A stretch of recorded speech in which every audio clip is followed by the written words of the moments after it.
ये है the Mandalorian season 1 episode number 4। तो एपिसोड नंबर 4 शुरू होता है जहाँ पर हम लोग एक सौगन नाम का प्लेनेट देखते हैं, जहाँ कुछ इंसान जैसे दिखने वाले लोग अपने एक छोटे से कबीले में रह रहे होते हैं, जो अपना जीवन मछली पालन कर कर बिताते हैं। और ये लोग यहाँ पर काफी शांति और प्यार से रहना पसंद करते हैं। लेकिन कुछ ही सेकंडों बाद वहाँ पर उसी प्लेनेट के कुछ खूंखार लुटेरे उनके कबीले पर अटैक कर कर उनका जमा सारा खाना चोरी कर लेते हैं और साथ में उनके घरों को भी काफी ज्यादा नुकसान पहुंचाते हैं। दूसरी तरफ अब मैंडो उस बच्चे को लेकर अपने शिप में गैलेक्सी में यहाँ वहाँ उड़ रहा होता है, स्पेस में यहाँ वहाँ घूम रहा होता है, क्योंकि अब उसने अपने ही लोगों के साथ गद्दारी कर दी है, क्योंकि उसने इस बच्चे को दोबारा से क्लाइंट से चोरी कर लिया है। और अब दोबारा से सभी हंटर्स और क्लाइंट्स के लोग इस बच्चे और उसको ढूंढने के लिए चारों तरफ उन्हीं दोनों को ढूंढ रहे होंगे। और इसी बीच मैंडो को उसके शिप से पता चलता है कि उनके पास ही एक सौगन नाम का प्लेनेट है, जो कि काफी ज्यादा नॉर्मल सा प्लेनेट है, जहाँ की टेक्नोलॉजी भी कम है, क्योंकि यहाँ पर लैंडिंग करने के लिए कोई भी जगह भी नहीं है। तो उसे लगता है कि उनके छुपने के लिए यही जगह सबसे सेफ रहेगी। तो वो जल्दी से अपना शिप सौगन पर लैंड कर देता है और वो सबसे पहले वहीं पे मौजूद है रेस्टोरेंट के अंदर जाते हैं। इसके बाद मैंडो बच्चे को लेकर कुछ खाने के लिए उसी प्लेनेट पर मौजूद एक रेस्टोरेंट के अंदर जाता है, जहाँ पर मैंडो एक लड़की को देखता है और उसे देखकर ऐसा लगता है कि मैंडो और वो एक दूसरे को पहले से ही जानते हैं। मगर मैंडो उस पर कुछ खास ध्यान नहीं देता है और वो बच्चे के लिए कुछ खाना ऑर्डर करता है। लेकिन जब वो दोबारा से उस लड़की की ओर ध्यान देता है तो वो लड़की वहाँ से गायब हो गई होती है। मतलब वो मैंडो को देखकर ही वहाँ से निकल गई। जिसके बाद मैंडो भी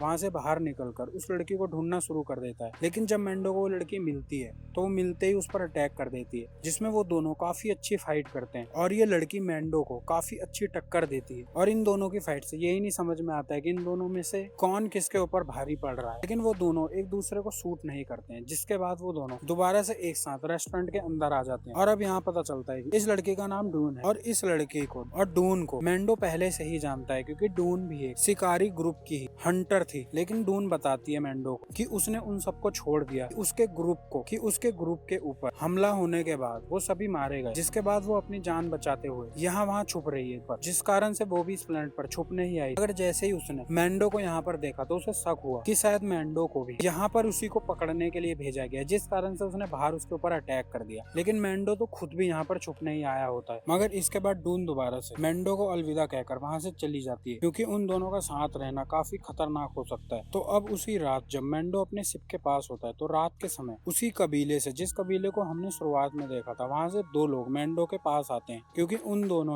दोनों में से एक ने मैंडोलोरियन लोगों के बारे में काफी सुना है कि वो लोग काफी बड़े फाइटर होते हैं। और ये दोनों यहाँ पर इसीलिए आए हैं कि वो दोनों चाहते हैं कि मैंडो से हेल्प लेना चाहते हैं, ताकि वो उन शिकारियों से उन लोगों को मुक्ति दिला सके, जिसके लिए वो साथ में कुछ पैसे भी लाते हैं। मगर मैंडो उन पैसों को देखकर बोलता है कि ये काम के हिसाब से पैसे बहुत कम है और वो ये काम नहीं करेगा। अब वो दोनों मैंडो को काफी मनाने की कोशिश करते हैं, मगर कोई फायदा नहीं होता। अब जाते समय वो दोनों एक दूसरे से बात करते हुए जाते हैं, हम दोनों एक गुमनाम जगह से यहाँ आए थे मैंडो से हेल्प लेने, मगर कोई फायदा नहीं हो। अब मैंडो जैसे ही गुमनाम सब सुनता है तो वो उन दोनों को रोक लेता है, क्योंकि मैंडो को एक ऐसी ही जगह चाहिए छुपने के लिए जिसके बारे में कोई भी नहीं जानता हो, मतलब वो गुमनाम हो। तो वो उन दोनों से बोलता है कि क्या उन लोगों के पास वहाँ रहने की जगह है, क्योंकि मैंडो वहीं पर रहना चाहता है छिपकर। तो वो बोलते हैं हाँ। तो अब मैंडो उन लोगों का काम करने के लिए हाँ कर देता है। तो वो उन दोनों का लाया हुआ सारा पैसा उनसे ले लेता और वो पैसा लेकर सीधा डून के पास पहुंचता, क्योंकि वो इस काम के लिए डून को भी अपने साथ ले जाना चाहता है। क्योंकि हम सबने देख ही लिया है कि डून की फाइटिंग इसके लिए कितनी अच्छी है और वो इन शिकारियों से लड़ने में उसकी मदद कर सकती है। तो अब वो पैसे डून को देते हुए उसका उसके काम में साथ देने के लिए मदद मांगता है, जिसके लिए डून भी मान जाती है। तो अब वो सभी पूरे 24 घंटे का सफर कर कर उस कबीले तक पहुंच जाते हैं, जहाँ पर कुछ ही लोग होते हैं और ये एकदम छोटा सा कबीला होता है। अब इस कबीले के सभी लोग मैंडो और डून को देखकर काफी खुश होते हैं, क्योंकि उन सबकी उम्मीद होते हैं दोनों। और साथ में कबीले के बच्चे उस बच्चे को देखकर काफी खुश होते हैं और उसके साथ खेलना शुरू कर देते हैं। अब इसी कबीले की एक विडो औरत जो मैंडो और डून का ध्यान रखती, वो मैंडो के लिए कुछ खाना लाती है। तो अब वो मैंडो को उसके हेलमेट में देखकर उससे पूछती है कि उसने लास्ट टाइम ये हेलमेट कब निकाला था। तो मैंडो बोलता है कि वो हेलमेट निकालता रहता है, वो हेलमेट किसी की भी आंखों के सामने कभी नहीं उतारता। जब वो एक छोटा बच्चा था तभी वो मैंडलोरियन बन गया था और उसी के बाद से उसका फेस आज तक किसी ने नहीं देखा है, क्योंकि यही उनका रूल है। क्योंकि जब मैंडो के माँ बाप मारे गए थे उसके बाद मैंडोलोरियन मैंडोलोरियन नहीं, उसको पाला पोसा, जिसके बाद वो खुद भी मैंडोलोरियन बन गया। और कुछ भी हो जाए, मैंडोलोरियन कभी भी अपना चेहरा नहीं दिखाते। अब कुछ समय ही बाद मैंडो और डून उन सभी लुटेरों की जांच पड़ताल करने के लिए निकल जाते हैं, जिनको उन लोगों को खत्म करना है। मगर बीच जंगल में वो लोग देखते हैं कि उन सभी लुटेरों के साथ एक काफी बड़ा जाइंट रोबोट भी है जो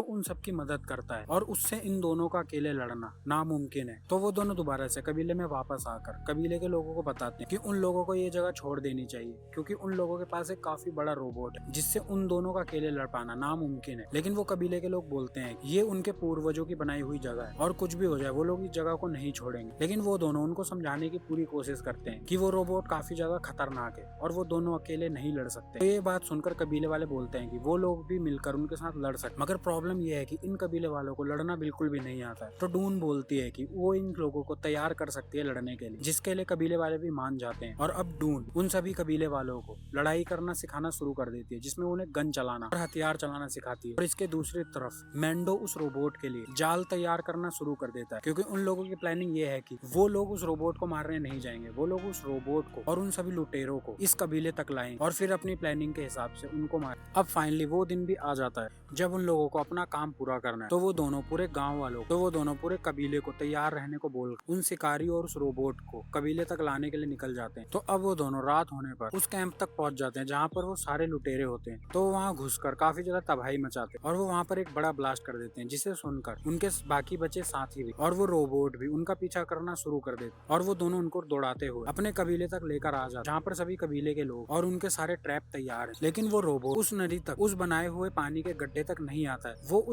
उस जाल बनाए हुए पानी के गड्ढे के पास ही आकर रुक जाता है और वो वहीं खड़ा होकर उन पर गोलियां चलाना शुरू कर देता है, जिस कारण से उनका वो प्लान फ्लॉप होता दिखता है। और साथ में अब सभी लुटेरे भी वहाँ पहुंच जाते हैं और वो पहुंचकर वहाँ अटैक करना शुरू कर देते हैं। लेकिन इस बार बदले में कबीले के लोग उनसे मुकाबला करना शुरू कर देते हैं। इस मौके का फायदा उठाकर डून सीधा उस रोबोट के ऊपर अटैक करने लग जाती है, ताकि वो एक कदम और बढ़ाकर उस पानी उनके बनाए हुए गड्ढे में गिर जाए। और जैसे ही वो रोबोट उनके बनाए गड्ढे में गिरता है, तुरंत ही मैंडो उस पर एक बम प्लांट कर उसे उड़ा देता है, जिसे देखकर वो सभी शिकारी वहाँ से डरकर भाग जाते हैं और उस कबीले की जीत हो जाती है, जिससे वो कबीला काफी ज्यादा खुश होता है, क्योंकि अब वो लोग सेफ हैं और वो शिकारी गलती से भी इनकी तरफ मुड़कर नहीं देखेंगे। और अब दोबारा से वो कबीला शांति से जीना शुरू कर देता है। लेकिन कुछ ही समय बाद मैंडो डून को बताता है कि उसने इस बच्चे के लिए अपने ही लोगों को धोखा दिया है और उसको पता है कि एक ना एक दिन वो सभी हंटर्स उसको कहीं ना कहीं से भी ढूंढ लेंगे, जिस कारण से इस बच्चे की भी जान मुश्किल में आ जाएगी। तो वो ये नहीं चाहता और उसने सोच लिया है कि वो इस बच्चे को यहीं पर छोड़ देगा और वो खुद यहाँ से चला जाएगा, क्योंकि अगर वो यहाँ रहा तो वो लोग उसको ढूंढते हुए यहाँ जरूर आ जाएंगे। तो इसके बाद मैंडो उस विडो औरत से जाकर मिलता है और वो उसे बोलता है उस बच्चे को यहाँ पर काफी अच्छा लग रहा है। लेकिन ये बात सुनते ही वो औरत मैंडो बोलती है